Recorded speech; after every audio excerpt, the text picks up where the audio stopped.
Halo sobat semua dimanapun berada, semoga kabar kalian semua baik-baik saja. Amin.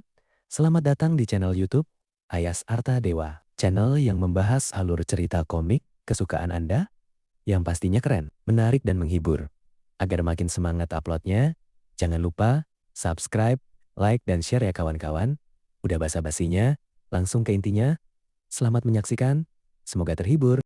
Jiang Renyi menahan rasa sakit dan berhenti di udara. Semua murid, dengarkan baik-baik. Akademi Taiksu dan cabang Hengku terlatih dengan baik. Mereka mundur bersamaan dan membentuk dua formasi persegi. Siapkan formasi. Para murid Akademi Taiksu menghasilkan jimat satu demi satu. Para murid cabang Hengku menggigit jari mereka dan mempersembahkan darah mereka kepada pedang mereka. Jimat-jimat itu terbakar, dan pedang-pedang energi itu bersinar. Segel-segel kaligrafi melayang di udara dan membentuk formasi besar segel kaligrafi. Hua Chongyang tidak menyangka mereka akan begitu terkoordinasi. Dia menarik telapak tangannya dan terbang menjauh dari mimbar pemujaan surga bersama Nona Kons. Seperti yang diduga, Nona Kons tidak tahu cara berkultivasi. Dia terikat oleh energi tersebut dan tidak bisa membebaskan diri. Kau tidak akan bisa lolos, teriak Zhang Ken. Pedang-pedang murid cabang Hengku melayang ke atas. Pedang-pedang energi yang tersusun rapat itu melesat keluar satu demi satu. Hua Chongyang menarik kembali avatarnya dan turun. Ayo pergi. Secara logika, ini adalah waktu terbaik untuk pergi. Hua Chongyang adalah seorang elit daun 7. Misinya adalah menangkap Nona Kons. Tidak ada alasan baginya untuk bertarung. Pada saat itu, dia terbang menjauh dari mimbar pemujaan surga. Sesosok hitam melesat ke arahnya dari belakang. Tidak ada energi atau avatar. Seolah-olah sosok itu menggunakan tubuhnya sebagai senjata. Dia meninju Hua Chongyang. Segel energi berwarna merah keemasan berputar di sekitar tinjunya.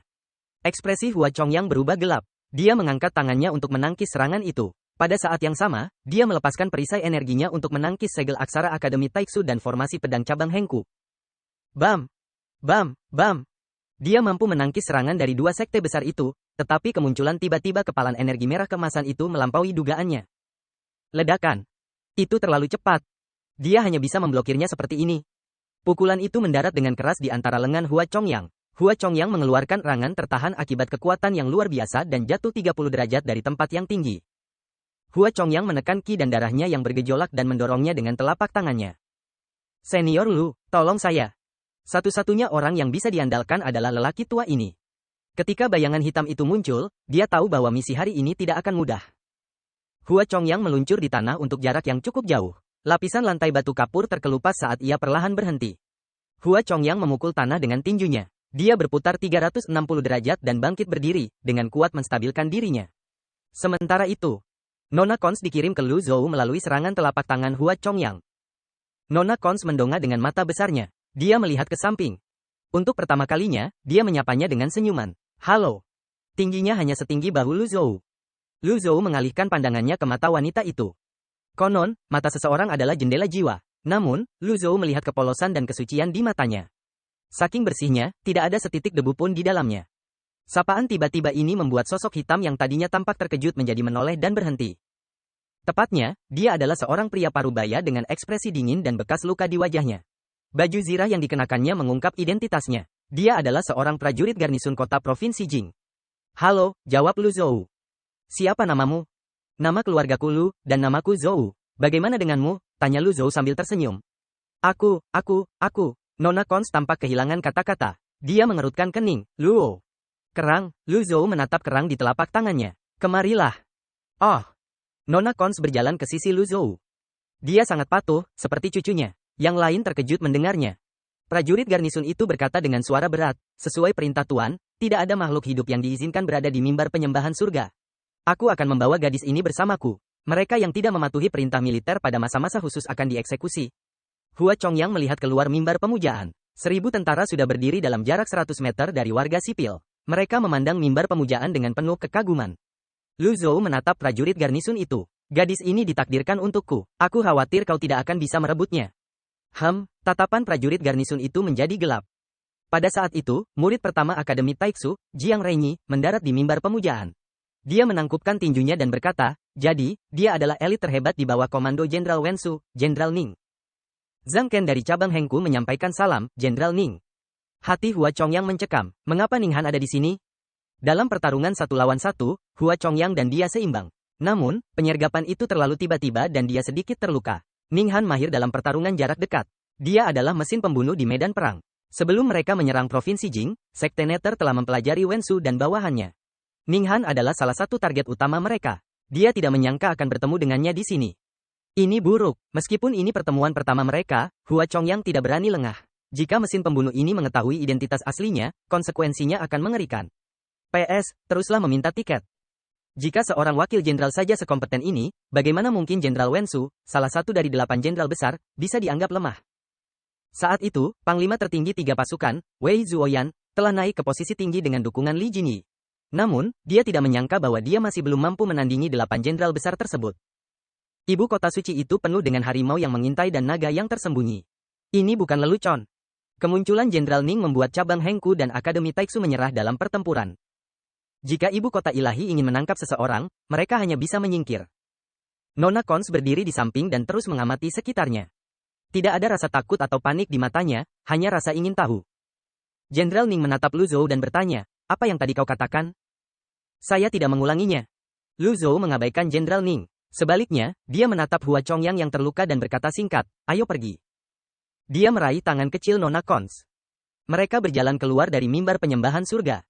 Nona Cons bertanya dengan bingung, "Kita mau pergi kemana?" "Pergilah kemanapun kamu ingin pergi," kata Lu Zhou pelan. Orang tua dan muda berbincang sambil berjalan. Kedua sekte besar dan Jenderal Ning menyaksikan kepergian mereka. Lu Zhou melambaikan tangannya untuk mengalirkan ki primalnya. Pada saat ini, Jenderal Ning tidak dapat lagi menahan diri. Dia memerintahkan, "Habisi mereka." Dia yang memberi perintah. Puluhan tentara berkuda menyerbu mereka. Mata kuda-kuda perang itu bersinar dengan cahaya hijau gelap. Ini bukanlah kuda perang biasa. Lebih dari 10 kuda perang berlari kencang di tanah, menimbulkan kepulan debu. Para prajurit berkuda itu setidaknya berada di alam laut Brahman. Tombak di tangan mereka berdesis. Lu Zhou menggelengkan kepalanya. Dia berhenti di tempatnya dan menatap kuda-kuda perang yang mendekat. Dia mengangkat tangan kanannya. Nona Cons juga berhenti. Dia mengambil kerang itu dan meniupnya. Terdengar suara rintihan pelan. Suara itu hanyalah suara biasa. Tidak ada yuan qi yang bercampur di dalamnya, dan tidak ada gelombang suara yang mengganggu. Kuda-kuda perang itu sepertinya mengerti maksudnya. Mereka langsung berhenti dan mengangkat kuku depan mereka. Meringkik. Meringkik. Kuda-kuda perang itu berdiri tegak secara serentak. Ekspresi para kultivator sedikit berubah. Mereka telah menjinakkan kuda perang itu dengan tangan mereka sendiri. Bagaimana mungkin mereka kehilangan kendali?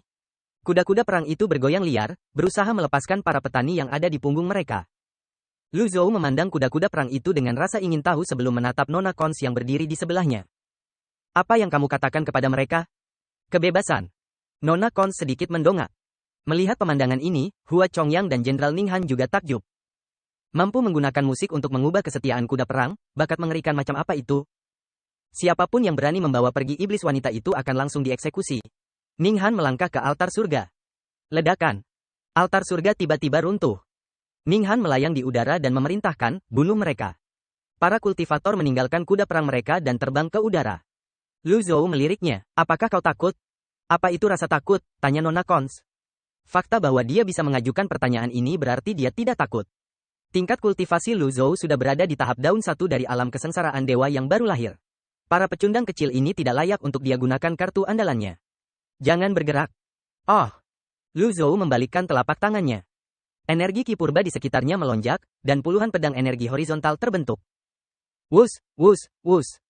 Dia melesat ke depan. Dor, dor, dor. Para prajurit kavaleri tidak mampu menahan satu pukulan pun dan jatuh ke tanah.